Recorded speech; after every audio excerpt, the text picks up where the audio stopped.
હું છું અનિશ, ગુજરાત કારોબારમાં આપ સર્વેનું સ્વાગત કરું છું। સાચી ઘટના હોય કે વિવાદિત ઘટના હોય કે જ્યારે પણ કોઈ એવી વસ્તુ થાય, બનાવ બને કે જ્યાં લોકોની સમસ્યા હોય, ત્યાં હું અવારનવાર ત્યાં પહોંચતો હોઉં છું અને તમામ ઘટનાને વ્યવસ્થિત જોઈ અને પછી સમાચાર પ્રકાશિત કરતો હોઉં છું। આજે વાત છે ઉમરગામ તાલુકાની। શરમજનક કિસ્સો છે, માનવતા મરી પરવારી હોય ને એવી ઘટના બની છે। જીવતા જીવતો માણસને કોઈ વેલ્યુ નથી મળતું, પણ જ્યારે એ મૃત થઈ જાય છે ત્યારે પણ એને કેટલી કઠિનાઈઓ સહન કરવી પડે છે। એ ઘટના ઉમરગામ તાલુકાના ડેલી વિસ્તારમાં બની હતી।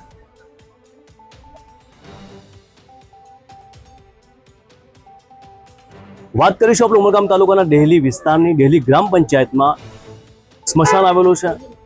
સ્મશાન કોના માટે હોય છે? સ્મશાન હોય છે અંતિમ સંસ્કાર કરવા માટે। જ્યારે મનુષ્ય પરલોક કે દેવલોક પધારે છે ત્યારે એની અંતિમ ક્રિયા ત્યાં કરવાની હોય છે। ભિલાડની અંદર 27 તારીખે એક વ્યક્તિનું પોસ્ટમોર્ટમ થયું હતું સરકારી દવાખાનામાં, અને પોસ્ટમોર્ટમ બાદ ડેથ સર્ટિફિકેટની સાથે જ્યારે કોઈ મૃતદેહ સ્મશાને પહોંચે છે ત્યારે એને રોકવાનો કોઈને અધિકાર નથી હોતો। છતાં દિલ્હીની અંદર એક ભૂતપૂર્વ ઉપપ્રમુખ અને એના અમુક સાથીદારોએ એ સ્મશાનમાં મૃતદેહને अंतिम विधि न करवा दी हुई तेवा आक्षेपों थया हता अने तेने त्याथी हटावी देवामां आव्यो हतो। नाम बसावल नाम है, बिहार से मैं आया हूँ। आपको यहाँ पे स्मशान मुक्ति मुद्दे को लेकर क्या तकलीफ पड़ी थी? हमको तकलीफ यही पड़ा कि हम लोग जैसे रात में आए, फिर बम्बे उतरे, बम्बे से आकर के हम लोग जैसे यहाँ का जो आरपीएफ वाले बोले कि आप आ जाओ। हम लोग आए, अपना डॉक्यूमेंट का जो प्रोसेस करके पूरा, और हमको जैसे बॉडी मिला संदीप का, हम लोग लेके गए देलही करके जगह है वहाँ। जैसे हम लोग बॉडी लेके गए और उतार करके जो अपना बॉडी की जो कपड़ा वपड़ा खोलने लगे, तो कुछ वहाँ के जो ग्रामीण लोग हैं वहाँ आ गए और बोले कि ये सब कहाँ से लाए हो और क्यों लाए हो, किससे पूछ के लाए हो। हम लोग डरने लगे, अरे भाई ये सब क्या हो गया, हम लोग कहाँ, हम कोई तो गलत नहीं किए हैं, ये तो शमशान है।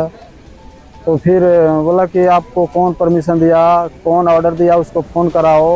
हम लोग तो नए आदमी हैं, हम लोग कुछ पता नहीं था, किससे हम फ़ोन करें। हम लोग नए आदमी 2-4 आदमी थे, वो गली में थी कि एम्बुलेंस वाला ही था। बोला गया जैसे थे वैसे समेट लो, यहाँ से निकलो, वहाँ उसी एरिया में जाओ। और दूसरी बात कि जो हॉस्पिटल में थे, वो हॉस्पिटल भी दिल्ली के इलाका में आता है, तो इसीलिए हम लोग वजह से वहीं गए, नज़दीक ही था। हम लोग जैसे लग रहा डर गए कि जैसे लग रहा हम लोग दूसरे देश में आ गए हैं, और ऐसा हम लोग से नहीं करना चाहिए उन लोगों को। इतना डरा दिया कि हम लोग वहाँ से बॉडी लेकर के ये दूसरे जगह है, पता नहीं कौन है, भाई बताए एड्रेस, तो यहाँ हम लोग आए। यहाँ लेकर यहाँ भी जगह नहीं था, तो थोड़ा नीचे ले जाकर पानी में एक छोटा सा जगह बना, वहाँ से लग रहा है पूरा या संस्कार किए हैं। ત્યાંથી હટાવ્યા બાદ તે મૃતદેહ પહોંચ્યો હતો ભિલાડની અંદર, અને ભિલાડમાં રાજેશભાઈ સભ્યએ તેની સાથે રહી અને તમામ અંતિમ વિધિ પૂરી કરવામાં આવી હતી। ભિલાડમાં પણ કેવી કન્ડિશનથી એની અંતિમ વિધિ થઈ છે કે એક બાજુ પાણી ભરપૂર ચાલુ છે અને બાજુમાં સ્મશાનમાં એને અંતિમ વિધિ કરવામાં આવી હતી। વાત એ હતી કે જ્યારે સ્મશાનમાં લઈ જવા ત્યાંથી પાછું આવવું પરિવાર પર કેટલું દુઃખદ એમના પર કન્ડિશન હશે ને કેટલું ભાર પડી ગયેલો હશે। એમને શું વિચાર્યું હશે કે શું ગુજરાતની જનતા આવી હશે? યુપી બિહારથી આવીને લોકો અહીંયા કામ ધંધો કરે છે, રોજગારી લે છે।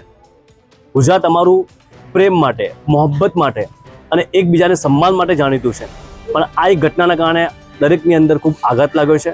આ ઘટના ખૂબ જ નિંદનીય છે। આ બાબતે આમ આદમી પાર્ટીના કાર્યકર્તાઓએ પણ મામલતદાર કચેરી આવેદનપત્ર આપ્યું છે। એના પરિવારે પણ આ બાબતે વાત કરી છે।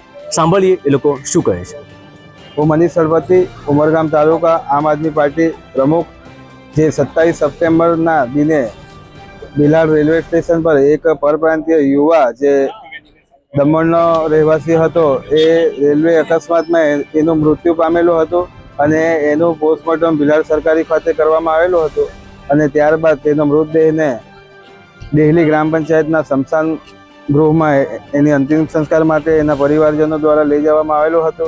ત્યારે દિલ્હીના ઉપસરપંચ પૂર્વ અને હાલમાં એ ગ્રામ પંચાયતના સભ્ય છે એ દોલત પટેલ દ્વારા એમને જબરજસ્તી ધાક ધમકી આપી એનો મૃતદેહ પરત લઈ જવા માટે રવાના કરાવ્યું હતું। એ માટે અમે આજે ઉમરગામના મામલતદારશ્રીને આવેદન આપેલું હતું અને એના પર કડક કાર્યવાહી થઈ એવી માંગ કરીએ છીએ।